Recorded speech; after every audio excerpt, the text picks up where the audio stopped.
My dad turns 90 later this year, and at his age, he doesn't ask for much, but he has a firm favorite.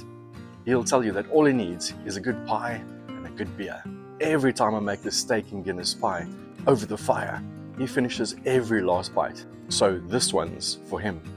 In this video, I slow braise beef chuck in Guinness stout till it's fall apart tender, and then top it up with some golden flaky pastry, all cooked over the fire in South African tradition. So let's get stuck in. So when choosing your meat, we got a lovely chuck, beef chuck here. So don't go expensive, right? You don't want to use rump or any crazy meat like that. That's for like lovely sauces. Use a chuck, and after an hour and a half to 2 hours, it releases that collagen, and that gives you that sticky mouth feeling and silkiness throughout your dish. So we're going to cut this up in cubes, but before I do that on my clean board, always do your veggies first. Otherwise you have to clean your board and then you have to do the veggies. This way you don't have to. All right, so let's get peeling these suckers. You know how much I love peeling. You could not leave the skin on, because this is going to be a delicious pie, and you want those lovely clean flavors, that beautiful dark beer flavor that we're going to get from this Guinness. You know, and the Guinness turns this into a lovely caramelly sauce, and that lovely bitterness that comes from the Guinness, it goes perfectly with the chuck, and it changes that flavor completely, so that this isn't just a normal steak pie, but it's a Guinness steak pie.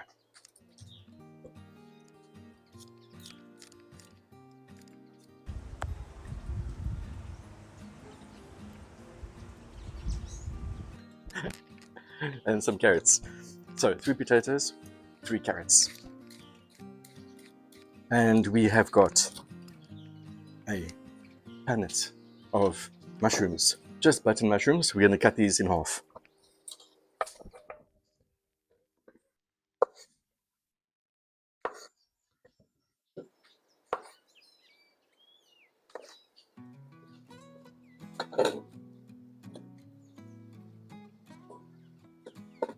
All right, so let's get these carrots chopped up. Take the ends off, and we want them quite fine. That's still chunky enough, right? So we're going to quarter them, and let's just cut them like that. What's that? Half a centimeter or so, but little chunks, right? Because in the pie, you know, you don't want these pieces too chunky. You want them to be nice bite-sized pieces.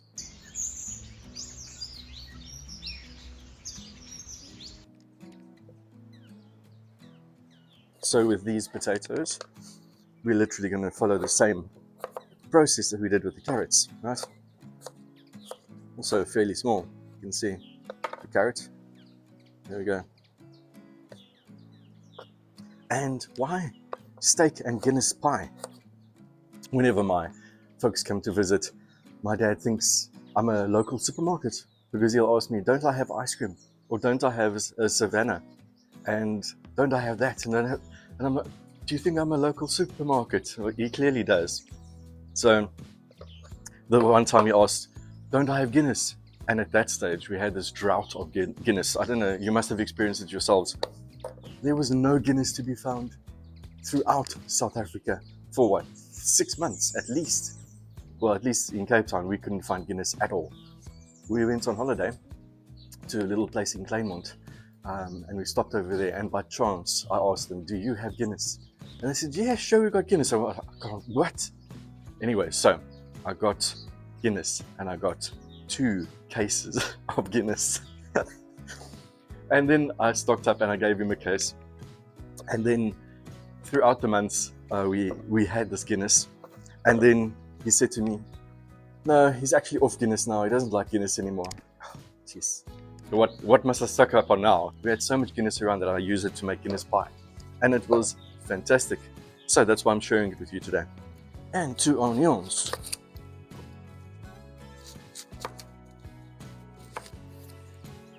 And the secret to not have tearing eyes with the onion is use a sharp knife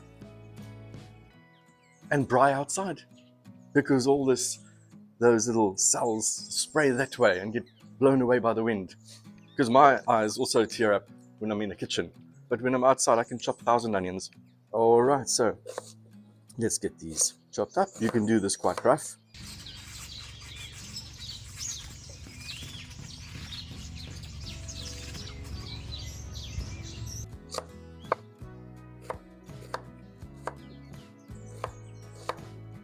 So we are done. Got everything prepped. Our fire is looking quite good there. We're going to put our little boer met 'n plank baksteen daarso, and we're going to put our cast iron pot on there. We can literally get that going like right now actually. So while that's heating up, we can start chopping up or we can start cubing our chuck. All right, let's get this lovely chuck cut up. You see, that's what you want. That bone releases that collagen, and it just makes it. That just makes that pie taste incredible. All right, so once again, you know, if you're going to have a piece like this, we're going to do it for an hour and a half, so it's going to fall apart. But make them smaller. Make them in cubes, right? You want them roughly a little centimeter block, right? Yeah, that's what you want. So let's give it a cut like that, and then it'll save us some time. So don't take your meat off your bone and then discard this bone. Like, nope, it goes into the pot. That's where that flavor comes from. Well, that meaty flavor. And then of course this just turns it into miracle juice. And this is 1.2 kilograms of beef chuck.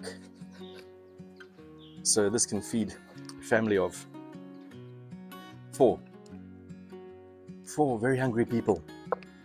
And you know, I've just used so many carrots, so many potatoes, which I think goes very well with this.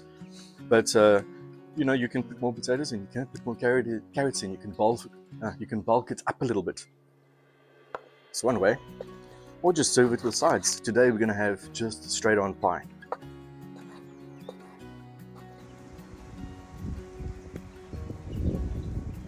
All right, let's get this transferred.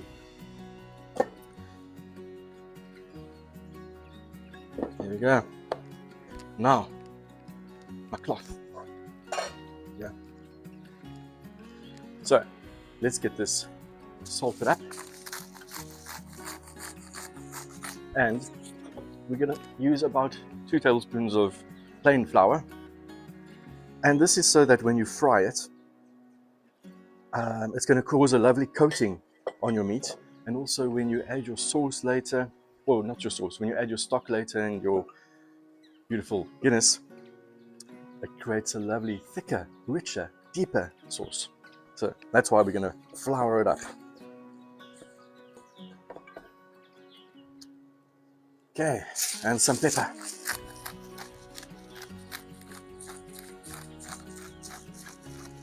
So, you know, we're building flavors here.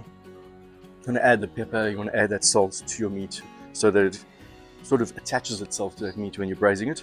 And then we're adding the lovely Guinness, all these lovely flavors to create that depth. And this is the way we're going to do it. And it's like pure stuff. It's nothing complicated. It doesn't a little sachet of beef stock or anything. It's lovely reduced beef stock. It's going to be smashing.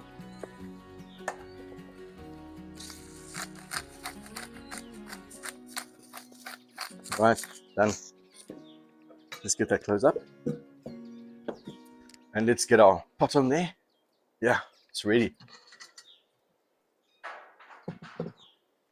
So we're going to add 2 tablespoons of beef tallow. You know, that is just literally beef fat, you know, that they've rendered down. and I find that that just gives it a lovely, more beefier, richer flavor. So once that's turned into a liquid, we will put our chuck in. Let's get that lovely chuck in there.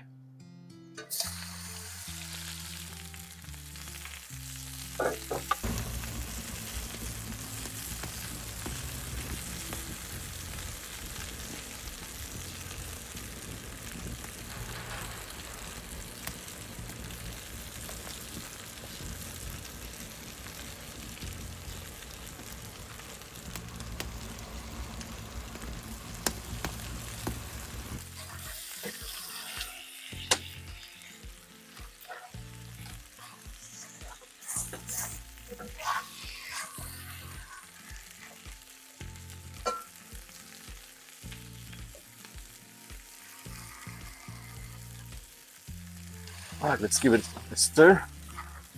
The meat has been braising lovely now, and I think it's actually done. So let's take a look. Yeah, it's a lovely piece. Yeah. Okay, I think that's done. Let's get it out.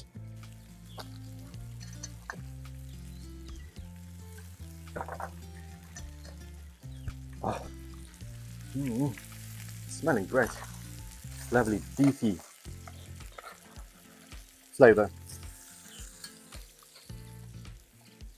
And we've got some gnarly sticky bits there as well, which is fantastic. That's what you want from your pot. Because when we chuck our liquids in there now,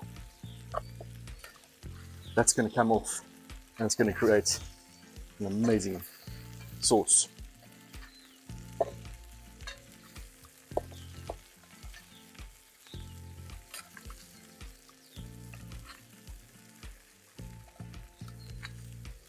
Lovely.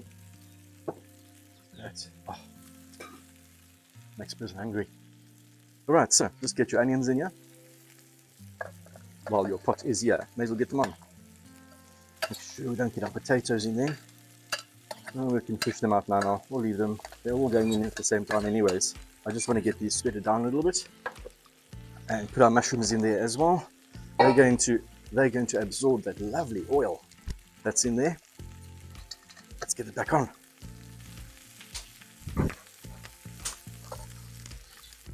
Well, here's an interesting fact for you. When Arthur Guinness leased his land for the brewery, he leased it for 9,000 years. Well, guess how much? £45 a year. I don't know where he bribed, but seriously, that was, yeah, or maybe he's just a very good friend. I don't know, but yeah, that's a deal and a half. All right, talking about Guinness. Look at this beauty. And it looks so stylish.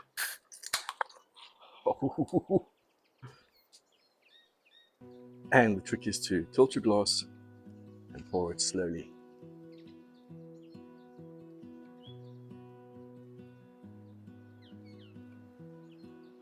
Ooh, yum.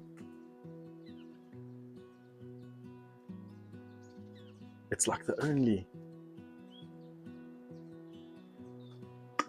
drink that I know. And you see, look at this loveliness. Looks like the ocean of delicious brewery beer. Look at that. You see how this foam, this lovely caramelly foam, and how it rises to the top. I mean, holy, I'm forgetting about brine. Okay, I really got involved there. Okay, cheers.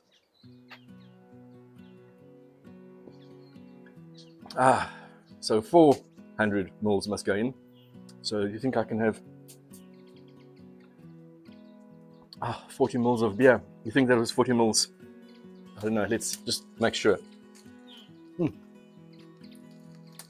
It almost feels sinful to put it in there, but I know it's going to make it taste incredible. Right, so put it in.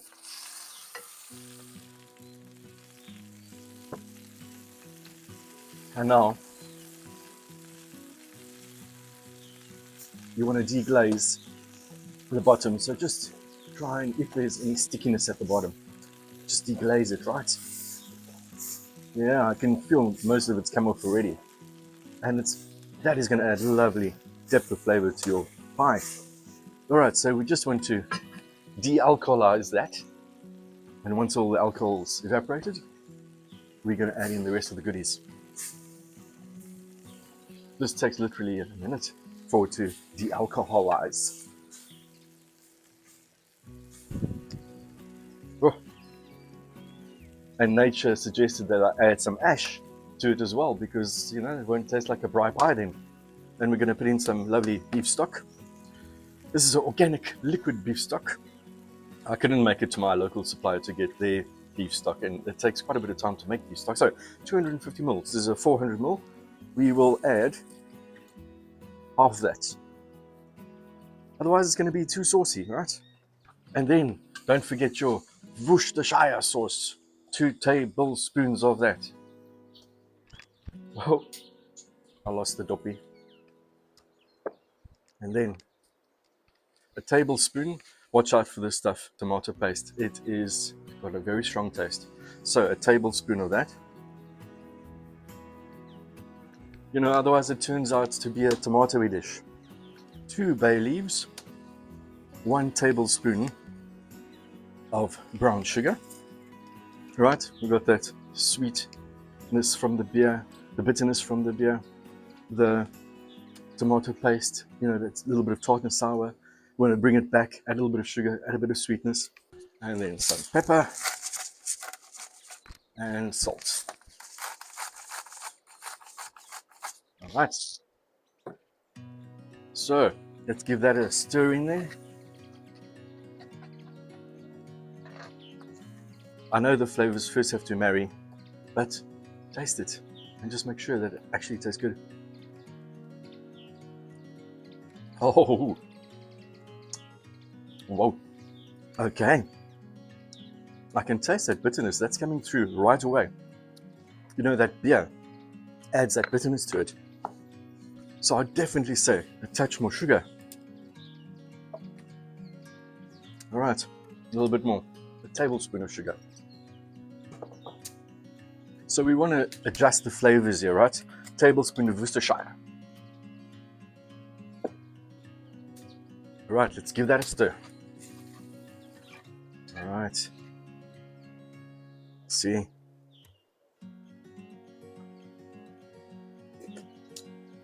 Ah. Now, if I didn't taste and adjusted those flavors, that was going to be far too bitter. And I'm not saying it's like bitter, you won't be able to eat it. It's just quite Guinnessy, right? It's a stout, right? And stout, what a stout tastes like. Go and buy a stout or go buy a Guinness and taste it. It's got this bitterness but sweetness to it. And it's quite a manly drink, right? So it needed a touch more sugar. So always taste. All right. Enough of that info. The rest in, I lost the carrot. In with the rest of your ingredients here, your carrots and your potatoes.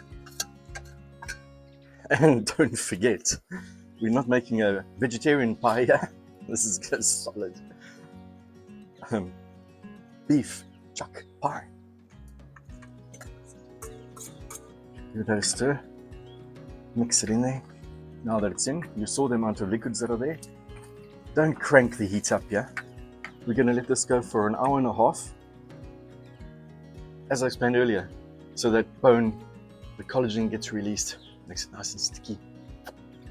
Lip smacking goodness. So, you also have the risk of burning the bottom of your pot at this stage, so be super careful. Let it go slowly. Those flames, they're on the side, and I've got some flames going on here. I'm going to shift some of them away. Don't slow, hour and a half. See you later.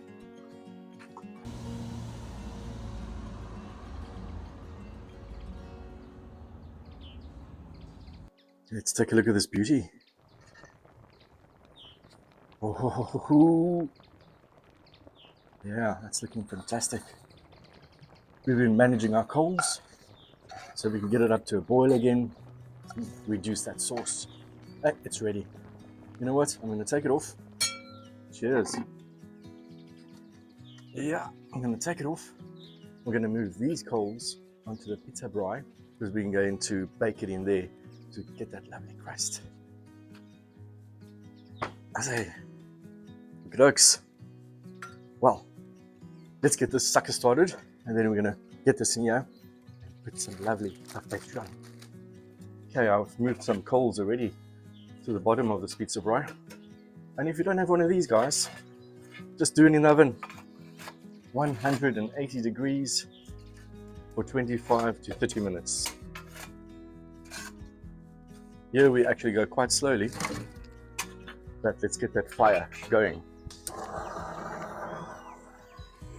All right, we've got our fire going on our pizza braai. There's some coals underneath, got some coals on top, generates a nice oven type of effect, but lovely. Look at that. Okay, let's get this in our pie dish.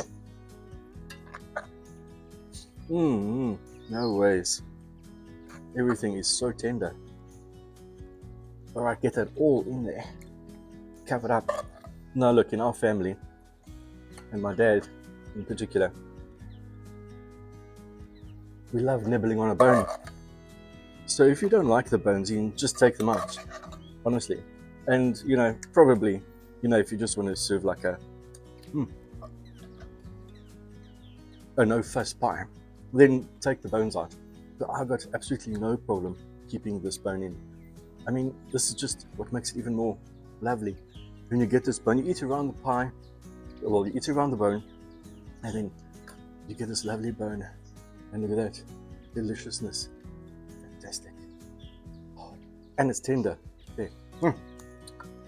Get it in there. And these little taster pieces that I'm having, it's so marvelous. It's gonna go for 25 to 30 minutes. Let's just dish the last bit up. Like I say, there's quite a few pie dishes that we make that we're going to show you, where there's lamb shank bone in, and of course oxtail. So those are going to be fantastic. Right, now let's get our puff pastry on. So I love puff pastry. You can make a pie with your short crust pastry, and that's also very lekker. But I love that flaky crispiness of puff pastry. So let's get this guy rolled out. And this is quite easy. And just butter the edges. Right. We don't want our puff pastry to stick to the edges. So be liberal. Put it in there, or put it on there. Great. And then we sort of measure our puff pastry. Sometimes you have to roll it out a little bit more. Sometimes you have to trim it. Let's see. Okay, I have to trim it about there. Okay. So let's do that. Let's put it on. Those are around about there. Yeah. So this little bit, these are fantastic. And I'm going to freeze that one. Actually, I should have just made it and shown you quickly how to do it. We've got the coals.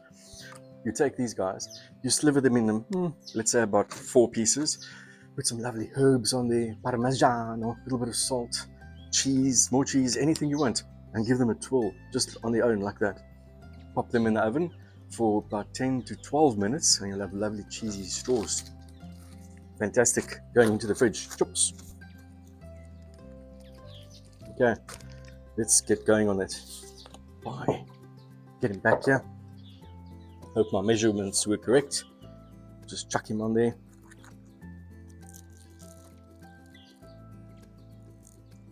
Yeah, see, look at that. My measurements were spot on. Alright, and just make sure the edges are tucked. Lovely. And then you make a hole in the center so that the steam can escape. Doesn't have to be a huge hole, but just so that the steam can escape. And then we're going to take our fork and just crimp the edges like that. That's just to be fancy, right? And I guess it seals it off, so there we go. And then I was going to use eggs because that's the thing that makes it a lovely golden pie, but I don't have eggs. Anyways, so here's some butter and milk. This is really not ideal. But anyways, a boer maak 'n plan, né? We make a plan. So, milk and butter, it's going to do the trick. And listen, if it's not going to be gold and crispy, you know why. I hope to get it gold and crispy though. It's going to be great tasting pie no matter what. All right, let's get him in there.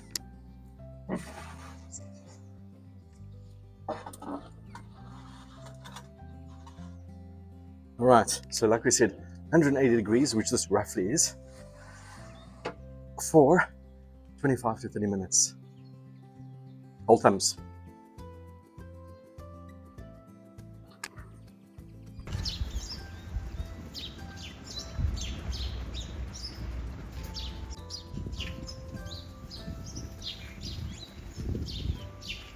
Okay guys, let's check it out.